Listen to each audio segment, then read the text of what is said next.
A little backstory. I'm from Black Hawk, Colorado, which is about 5 hours from Wyoming. Black Hawk is right in the middle of mountain peaks, and is surrounded by woods, lots of thick pine forests.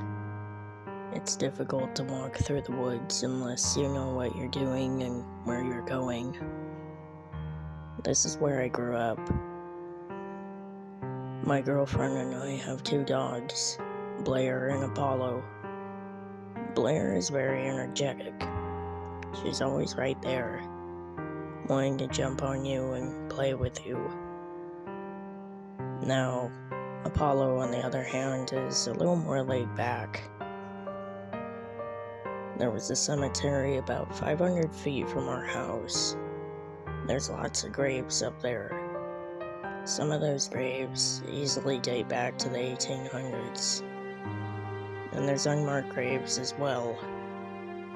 I've lived next to that cemetery pretty much my whole life. My grandma was the first person that I've ever known personally that died at the time. And I went up to her grave to visit a lot. She passed away during the summer, so it was still very warm and nice out. In the cemetery, there's always this sort of energy that you could feel. And I've talked to other people who have visited, and I've had them say, yeah, it's a little different. I sat down next to my grandmother's grave, next to the tree. At the cemetery, you could always hear the birds chirping, you could hear leaves rustling, you could hear all these different things. All of a sudden, it sort of went quiet. Now, this could have been my eyes playing tricks on me, but there was like a shadow. Very fluent, and it's just disappearing right in front of me. A shadow wouldn't just disappear like that. The sun was shining. Maybe it was a very large bird, and the shadow coming from that. At that point, though, I thought to myself, that's not right. This creature was probably about 6 to 7 feet tall. It looked like it had this black robe that went all the way down to the ground. This thing was just levitating off the ground. It looked like it came out of a grave, floated up, floated over to another grave, and then sank back down into it. I was scared, and took off running as fast as I could. I got back to the house, and was explaining what I saw to my girlfriend. She was trying to come up with an explanation for it. Maybe it was a person messing with me, the sun playing tricks on my eyes. But I was sure of what I saw. It made me scared, not only for me, but for all of us, because I didn't know what it was. Around the same time, there was these things that would happen. I was home alone when I heard a noise. I didn't hear anybody come in, so I went through the house to see what it was. Now, I knew for a fact I was home alone. There was nobody else there. I knew there was nobody in the bathroom. Then suddenly the door slams closed, and followed by the rest of the doors in the house, slamming closed as well. I was terrified. I immediately started running, because that wasn't normal. Later that night, I didn't say anything about what happened earlier, so my girlfriend and I went to sleep like every other night, because we both had to get up early. We were in bed, asleep. I woke up and I felt like I was seeing shadows. I could hear people talking too. I wanted to know where these noises were coming from. So I went into the kitchen and I heard a big pile of dishes. It sounded like they just crashed right behind me, but there was nothing broken. Andrea came in asking what was going on, and after I calmed down a little bit, I told her I heard smashing like the dishes were breaking, but of course there was nothing there. A few months had passed with strange things still happening, and one day I came to Andrea and told her our dogs were missing. We both wondered where they were at, because normally they're right in our faces. I went outside and just kept yelling their names. Apollo! Blair! Andrea told me to come back in, because they always come back, even if they were out in the woods. They came back to the house pretty fast, but usually they would listen to us calling them. At this point, I said to Andrea, "Hey, I'm going to make a lap around the property, and it wouldn't be too long." She said she would stay at the house and watch for them, in case they came back before I did. I continued to yell for our dogs, and they didn't come. This was completely out of character for them. I didn't hear them barking, didn't hear them growling, and genuinely, when they are playing, they bark and growl the entire time. Living by the woods and having wild animals hurt other animals, I did start to think the worst. All of a sudden, I smelled like rotting flesh. It smelled like there was something dead, and my stomach dropped. The smell made me very nauseous. I didn't know why, but walking up onto the cemetery, I was like, this isn't normal. Again. So I stopped, and there it was, coming up out of a grave, 7 feet tall, no hands, no feet, no face. This thing is something that's not supposed to be there. I was just absolutely terrified. I started running again as fast as I could, and I tripped. I was afraid that I wouldn't be able to get back up. I froze. I couldn't get up. I couldn't run. I turned around and looked. It was already right behind me. I managed to get up and start running again. I got home and I was hyperventilating. I was shaking, trying to cry, but I was too scared. Andrea just held me and said, "It's okay, you're safe." I couldn't get words out. I could not breathe. It took me a few minutes to be able to calm down enough to explain to her what happened. Finally, the dogs came back, very spooked and frightened. That's not like our dogs. They're not scaredy cats. That's when the thought had crossed my mind. This thing had lured me out. This thing wanted me to come out. It just scared the shit out of me. All I could think about was death and nothing being okay. It was very negative. I very rarely go up to the cemetery anymore. Because I don't know what it is. It could be something that's manifested from all these different people's negative feelings when they have buried their loved ones. I believe more in spirits now, and that there are people who can see them. Maybe it's something there that just kind of watches over the cemetery, or it's something there for other spirits that pass on. There is so much more to this world than people realize. Just because you can't see something doesn't mean it's not there. I think I've learned that I'm more in tune with the paranormal than I thought. It kind of scares me in a way. Because if it's something like the Grim Reaper, or if it's the keeper of the cemetery, does that mean my time is soon? Is it trying to tell me that I'm not going to be alive for much longer? Or is it something else?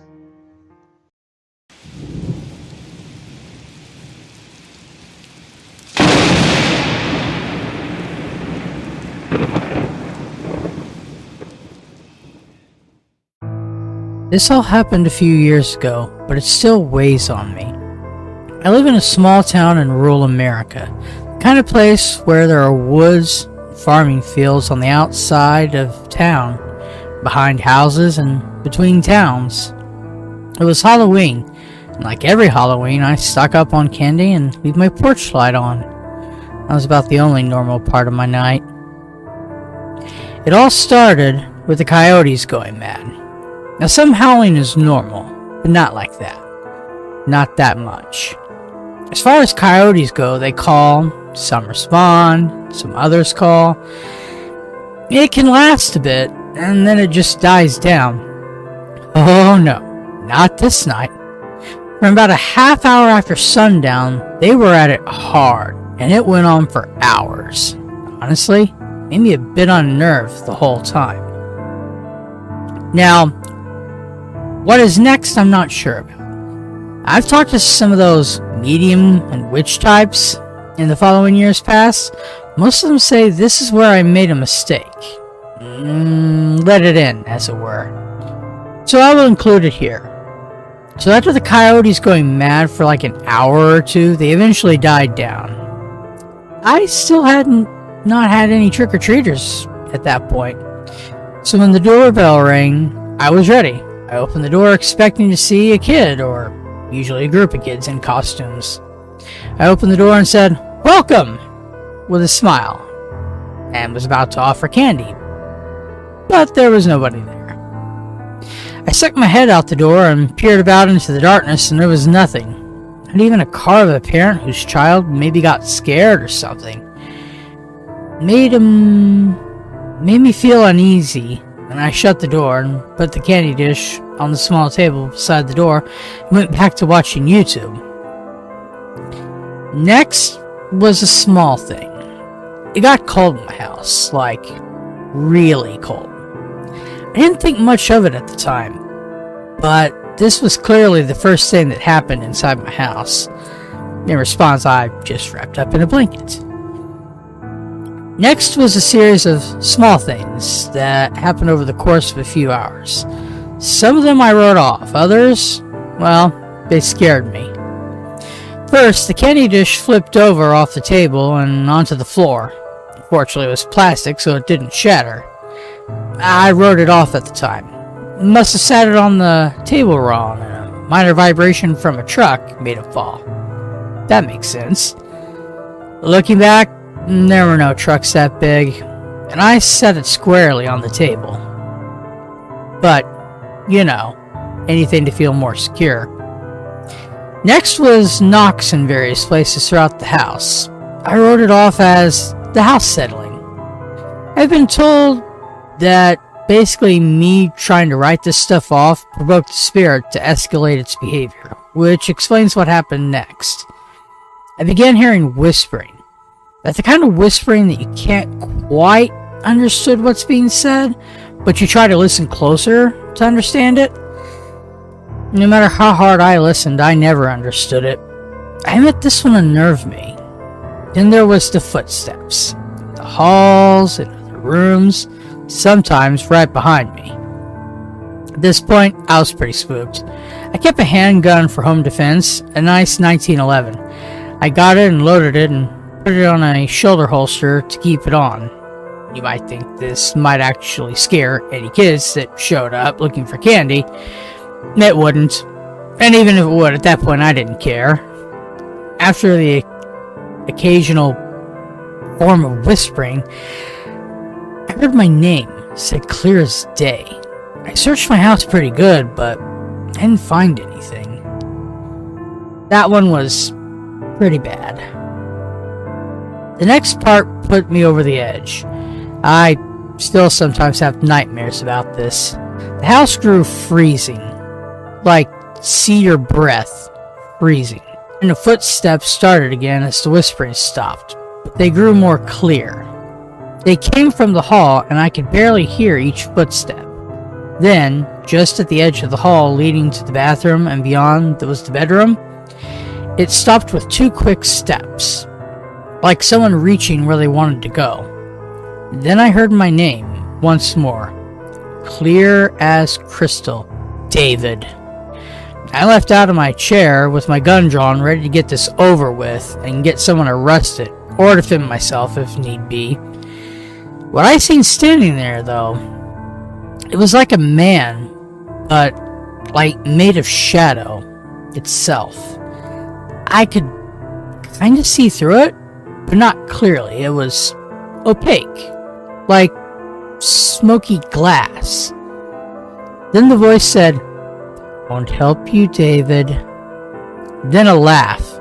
The laugh seemed to come from everywhere in the house all at once, even though I'm sure it came from that thing. I'd had enough. I got my keys and I ran out of the house, lights still on, only stopping to lock the door behind me. Because, panic or not, locked the door. I spent the night mostly at a bar where I nursed a single beer and ate food before sleeping in my truck. I went back the next day with the local pastor. I don't think he really believed me that my house seemed haunted last night. I mean, come on. Prank at Halloween by some kids, right? But he was willing to come along to set my mind at ease. I unlocked the door expecting something. I don't know. But there was nothing. The house was not cold anymore, and there were no voices. I let the pastor walk through anyway, reading from the Bible and praying to bless the house, as it were. I just hope it never comes back.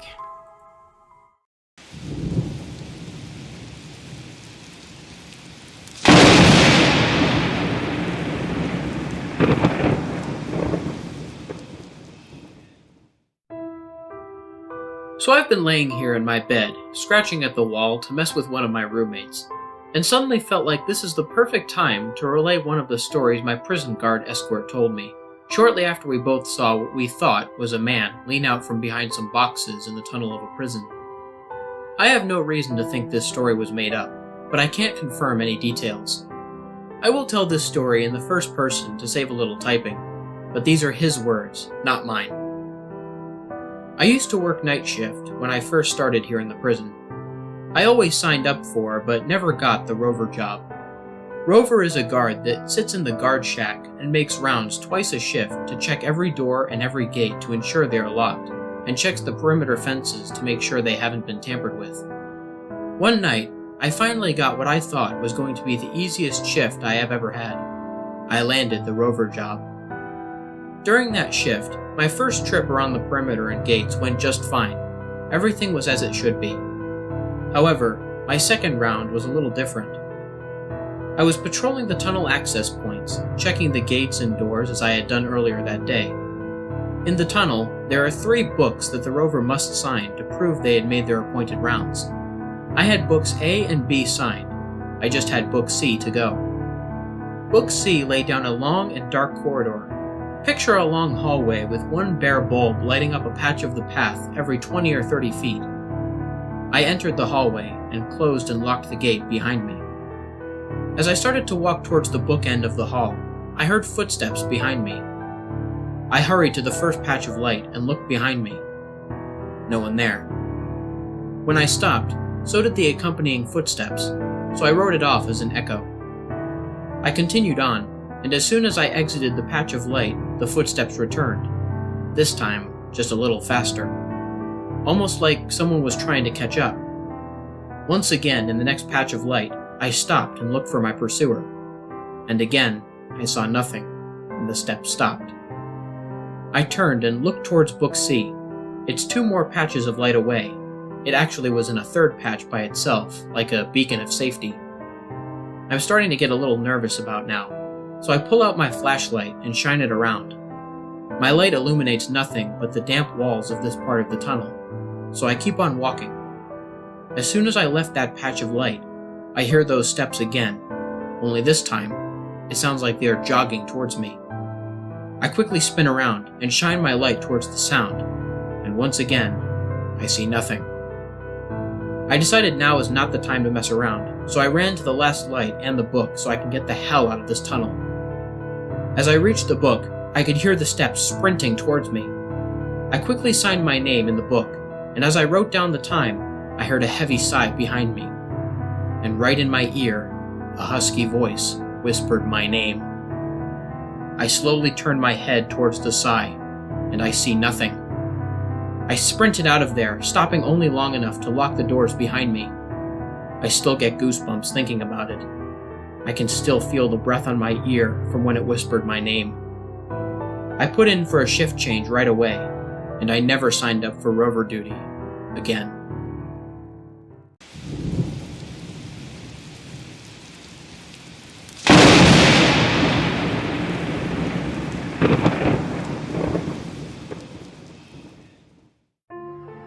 The October Walker. Written and narrated by Alternative Night.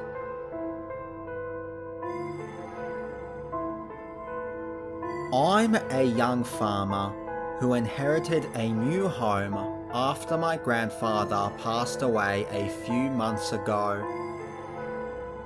My wife, Christina, who I married 2 years ago when my grandfather was still alive, at first took a disliking to the old house. But after a few small changes to make it look a bit more modern and less outdated, she started to get used to the place. But there was still one issue we still needed to deal with. Every October, my grandfather and grandmother, the latter has since moved into an elderly village after my grandfather's death, had to deal with some odd occurrences which one may argue it could be just some stupid kids trying to play silly games. To be fair, that's what I always thought too. The occurrences mostly happened in the cornfields from what I heard. Sometimes there would be rustling around the scarecrows that my grandfather put up to guard the growing corn from crows. I didn't hear much else about the occurrences. But now, here I am, living in my late grandfather's home, knowing that I'll have to experience the occurrences myself. With Halloween coming up, I've prepared myself for the occurrences. I've been listening out every night throughout October just in case they end up occurring randomly. But Christina would tell me that my grandfather's stories got the better of me and that I needed to sleep. I agreed, and I would sleep the rest of the night. But one night was different. A lot different. I was listening out just in case, like I always did that month. But then, there was a knock on the door. That startled both my wife and I. "Can you please go check that out?" Christina asked, feeling a bit frightened. I said that I would, and I carefully went downstairs to go and check. I reached the front door, unlocked it, and then opened it. No one was there. I peeked out to look around. Not a person around. I shrugged it off as someone knocking on the wrong door by mistake. So I closed the door, locked it, and proceeded to return to bed. But not even a minute later, as soon as I was halfway up the stairs, there was another knock at the front door. I couldn't shrug this one off. So I went back to the front door, unlocked it, and opened it. No one there again. I was already starting to get annoyed.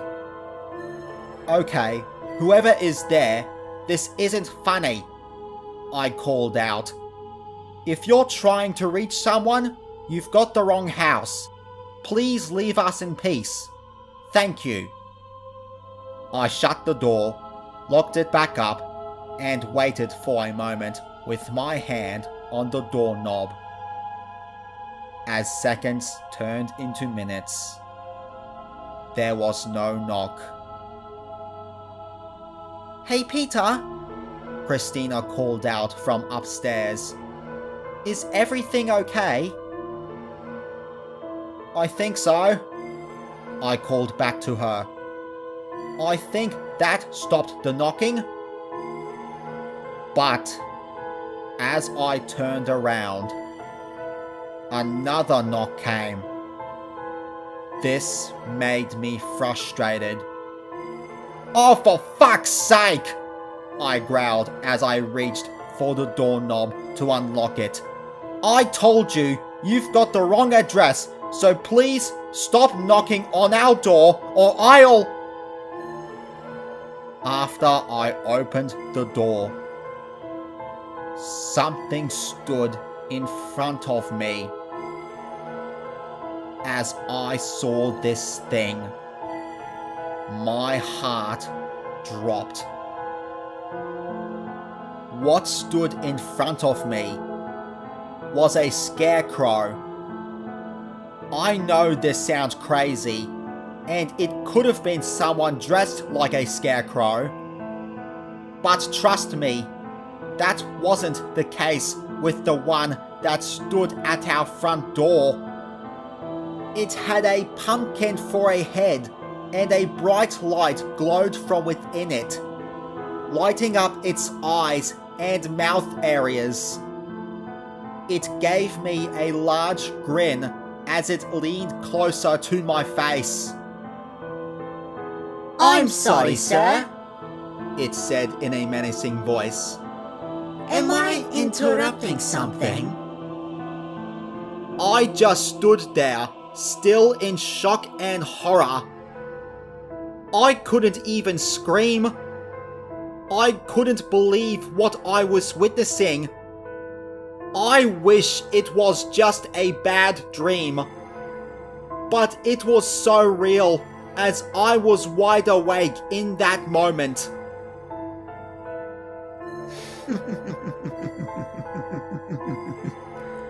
"Don't mind me, sir. The scarecrow chuckled. I'm just getting ready for the season. So, you'll be seeing me all month long.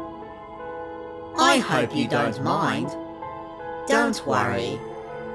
I won't bite." It then let out a menacing laugh as it ran into the cornfields. I still stood there dumbfounded and shocked. I couldn't believe what just happened. "Peter?" Christina called out. "You okay down there?" I didn't even reply. I just carefully closed the front door, locked it back up, and walked back upstairs to bed without a word. Christina asked me if I was okay when I climbed back into bed. I think she knew something was off, because clearly I wasn't okay at all. I think seeing that living scarecrow scarred me. I didn't sleep well at all. I heard rustling in the cornfields all throughout the night. I knew it was that scarecrow running around. I knew it wouldn't be the last time I'd see that scarecrow. I knew it'll be back. In fact, I even heard its voice call out. Halloween. I'll be back. Just you two wait. I'll be back for the very special day.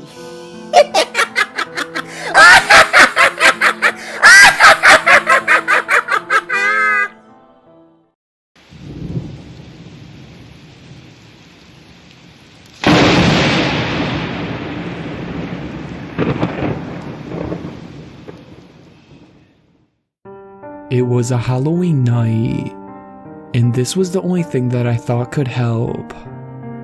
Alone. God knows where. I cried.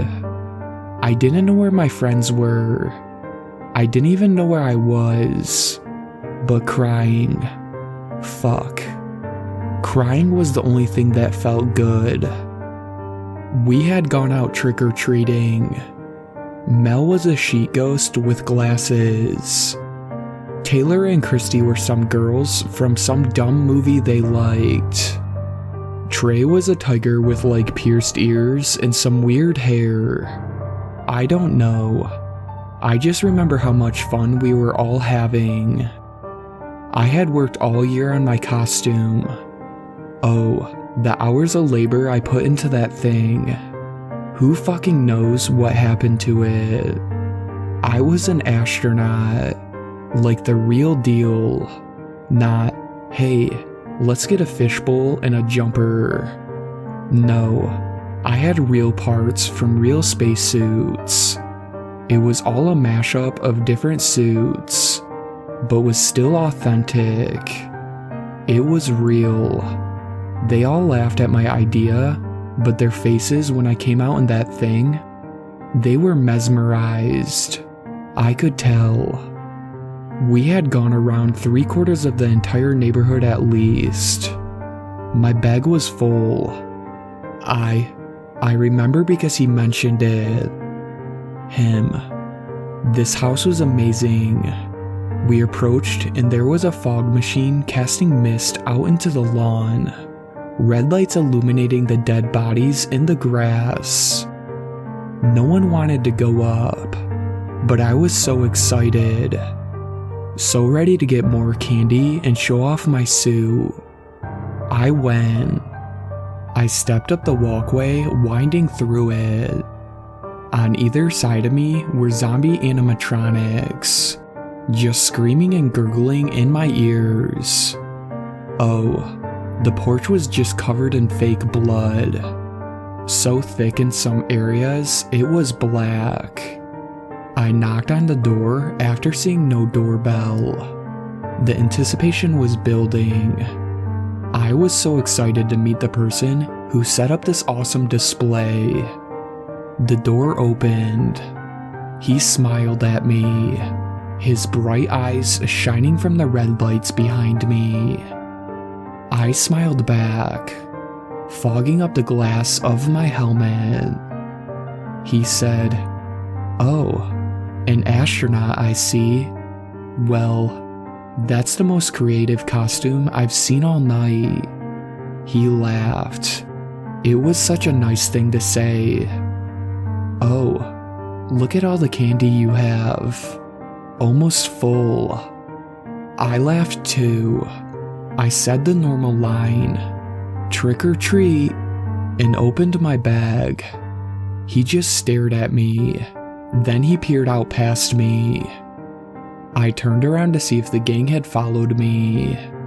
That stupid smile still plastered on my face. He pulled me inside. It was so fast and the door closed so quickly. I had no time to react. I had no time to think. I turned around and looked at him. The lighting inside was glaringly white. It hurt my eyes. I squinted as I looked up at him. He just smiled, staring down at me. He licked his lips and said, "I chose Trick." He laughed, and this time, it was deeper, meaner, like he was laughing at someone who had just gotten hurt. I tried to pull away from him, but he was so strong. He dragged me over to the couch despite my protest. Zip ties covered the table. I screamed. I didn't know what else to do. Yeah, of course I had seen the mafia movies where they tie people up with zip ties and toss them in the trunk of their cars.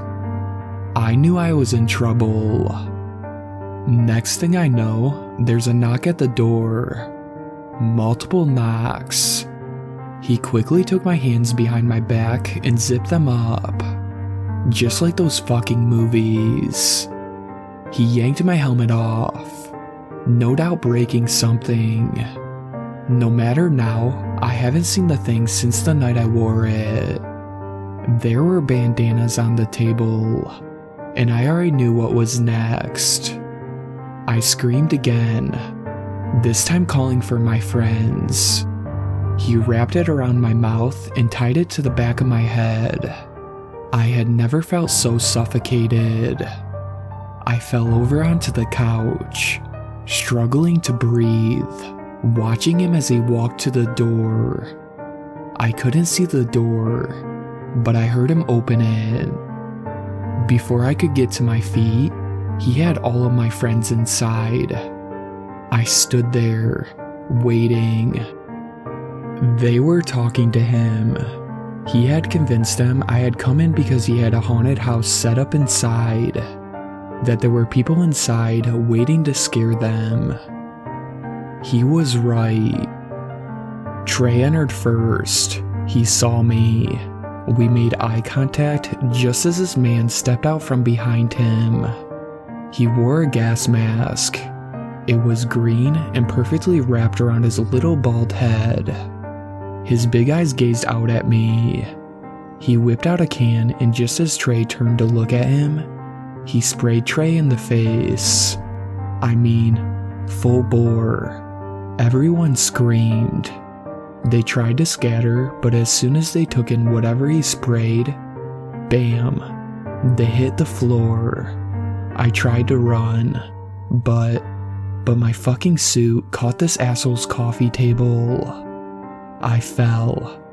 My face hit the carpet and I took a deep breath through my nose. And I don't remember anything until the dirt. He must have taken me there while I was unconscious. I was so alone. I woke up only in my underwear. The zip ties and bandana were gone. The once white of my underwear was now a cream color and smeared in dirt from the floor. I wonder where I was, where my friends were, and how long I had been there. The dirt walls were so cold. I sat and shivered in the dark, assessing what to do, what there was to do. The only light came from the flashlight in the corner. It was propped up, pointed at the ceiling. I had looked up only to see the roof was plywood. I stood up, only having enough space to crouch, and shoved upwards. The wood was cold, just like the dirt around me. That's when I realized I must be underground. I'm in a grave. It was long enough for me to lay in, as I discovered after collapsing. I wept into my arms, not knowing what to do. I was 13 and buried alive. I thought, what if I claw my way out? Surely this dirt must lead upwards. Only I realized doing that could make everything around me collapse, suffocating me. Oh, if I thought the rag around my mouth was bad, I could only imagine choking on dirt. So, I lay down and cried. My nose was plugged up. My eyes hurt. I thought about my family, who I thought I'd never see again. Exhausted. I think I slept. I slept in my grave. I woke up God knows how much later. feeling a cold draft on my foot. I spun around as quickly as one can in a grave-sized for a 13-year-old and shone the flashlight on what I expected to be someone. It was a pipe. I knelt down in front of it, feeling the fresh air.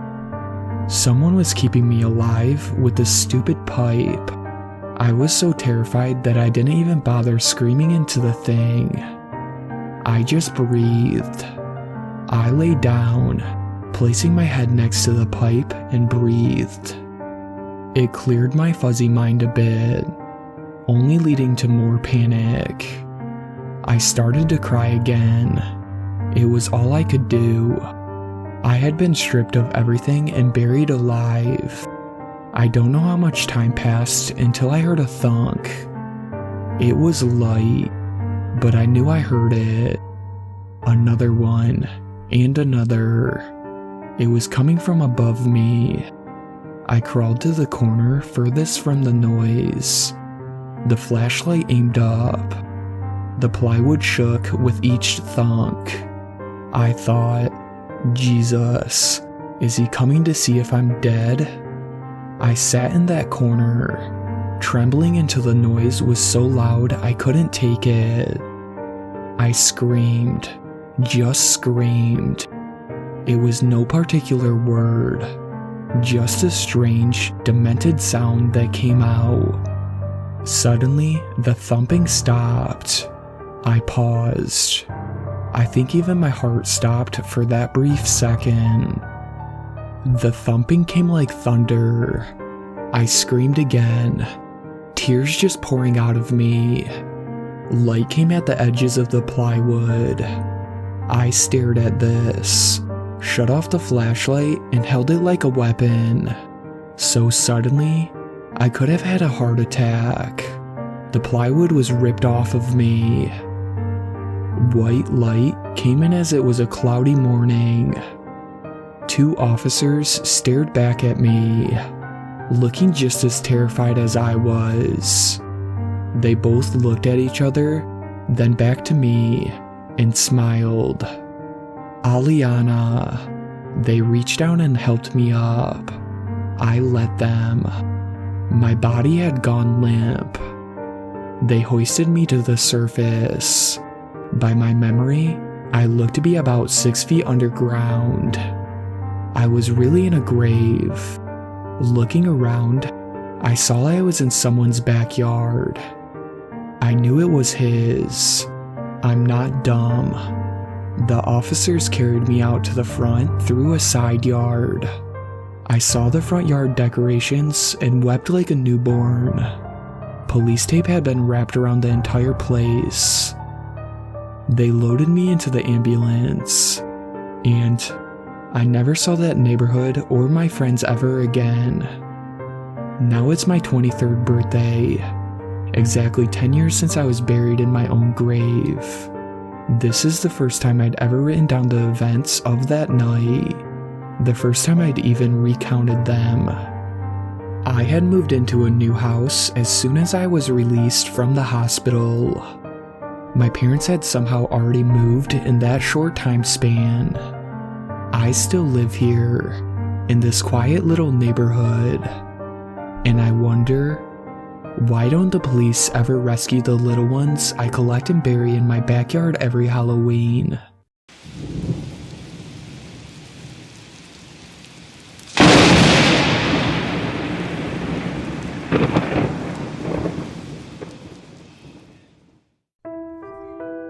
Silent Death by U/hyperobscura. It was the kind of crime scene that desperately made you wish you could just lock up your daughter at night, you know. Safe and sound, hide the key.